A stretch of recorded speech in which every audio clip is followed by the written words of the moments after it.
अरे बच्चों, तो आज हम करने वाले intercept form of the equation of a plane, और ये लेक्चर आपका बहुत ही बढ़िया जाने वाला है। तो यार यहाँ पे आपके पास मान लो कोई प्लेन है। पहले मैं एक्स एक्सिस, वाई एक्सिस और जेड एक्सिस बना देता हूं। ये एक्स एक्सिस, ये वाई एक्सिस और ये जेड एक्सिस, और इस पे कोई आपका ये प्लेन है, इस पे ये आपका कोई प्लेन है भाई। ठीक है, ये प्लेन बना दिया मैंने। जो एक्स एक्सिस पे ए इंटरसेप्ट बनाता है, वाई एक्सिस पे बी इंटरसेप्ट बनाता है, जेड एक्सिस पे सी इंटरसेप्ट बनाता है। इसकी इक्वेशन यहां पे पूछ रहे हैं, बिल्कुल आसान है बताना, मैं आपके सामने छाप रहा हूं। एक्स अपॉन में ए प्लस वाई अपॉन में बी प्लस जेड अपॉन में सी इज इक्वल टू 1। ये है आपके intercept form of the equation of a plane. बिल्कुल आसान है यार, बिल्कुल आसान। देखो क्लास 11th में भी हमने ऐसा कुछ किया था। अपने पास एक लाइन होती थी, ध्यान, जो एक्स एक्सिस पे ए इंटरसेप्ट बनाती थी, वाई एक्सिस पे बी इंटरसेप्ट बनाती थी। तो इसकी इक्वेशन भी तो हम ऐसे कुछ करके आए थे, X upon A plus Y upon B is equal to 1। कुछ इसी की तरह ये है, इसमें एक चीज और आ गई प्लेन में, प्लस जेड अपॉन सी। बस एक्स्ट्रा एक चीज और आ गई प्लेन में, प्लस जेड अपॉन सी, क्योंकि ये 3D में और ये किस में था प्यारे बच्चों, 2D में। तो यार ये याद करना बिल्कुल आसान है, इसको देखते हुए बहुत आसान है। इस पे मैं एक एग्जांपल लेता हूं, कैसे आपका क्वेश्चन आएगा वो हम यहां पे करने वाले। ठीक है, देखते हैं।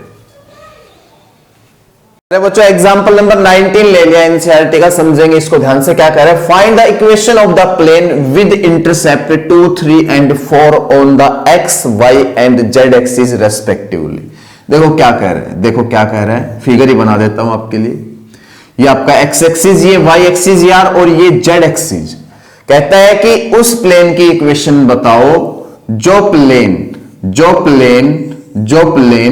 एक्स एक्सिस पे 2 इंटरसेप्ट बना रहा है। ये 2 बना रहा है, ठीक है, एक्स एक्सिस पे 2 इंटरसेप्ट बना रहा है, मतलब आप ये भी कह सकते हो 2, 0, 0।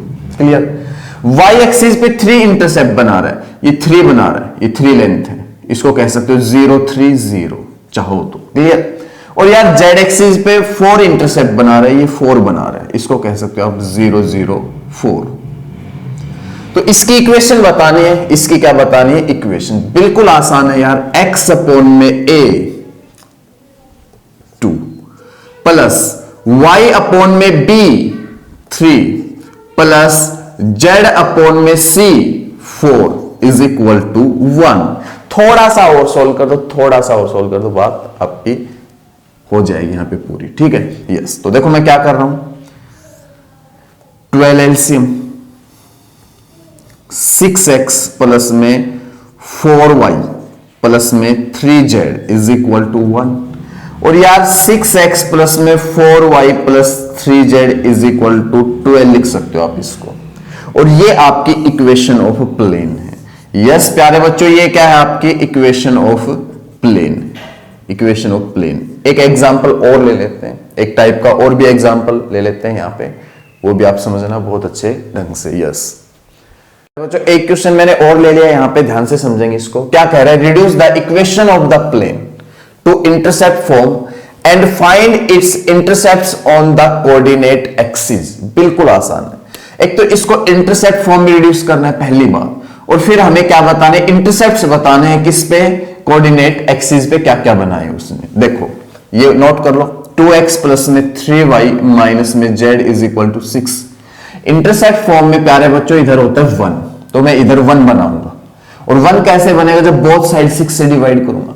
जब आप बोथ साइड 6 से डिवाइड करोगे तो देखो क्या क्या आएगा, x अपॉन में 3 आ जाएगा यहां पे, प्लस y अपॉन में 2 आ जाएगा यहां पे, प्लस z अपॉन -6 लिख सकते हो बिल्कुल, और उधर 6 से डिवाइड किया तो 1।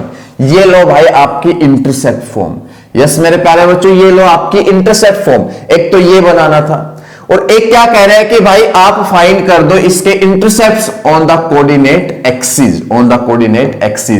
तो ये देखो एक्स एक्सिस पे इंटरसेप्ट बनाया होगा 3, वाई एक्सिस पे क्या इंटरसेप्ट बनाया जरूर 2, और यार जेड एक्सिस पे क्या इंटरसेप्ट बनाया है उसने, -6। ये आपके क्या आ गए, इंटरसेप्ट्स आ गए किस पे, एक्स एक्सिस पे, वाई एक्सिस पे और जेड एक्सिस पे, दोनों चीजें मैंने बता दी। तो एक तो इस टाइप का क्वेश्चन आपसे पूछा जा सकता है, और एक पीछे मैंने एनसीईआरटी का एग्जांपल करवाया था, वैसा पूछा जा सकता है। सारी चीजें आपको बिल्कुल अच्छे से कर लेनी, कोई छोटा क्वेश्चन यहां से जरूर बन सकता है। वीडियो अच्छी लगी हो तो वीडियो को लाइक जरूर करके जाएंगे, चैनल को सब्सक्राइब करेंगे। Thank you very much.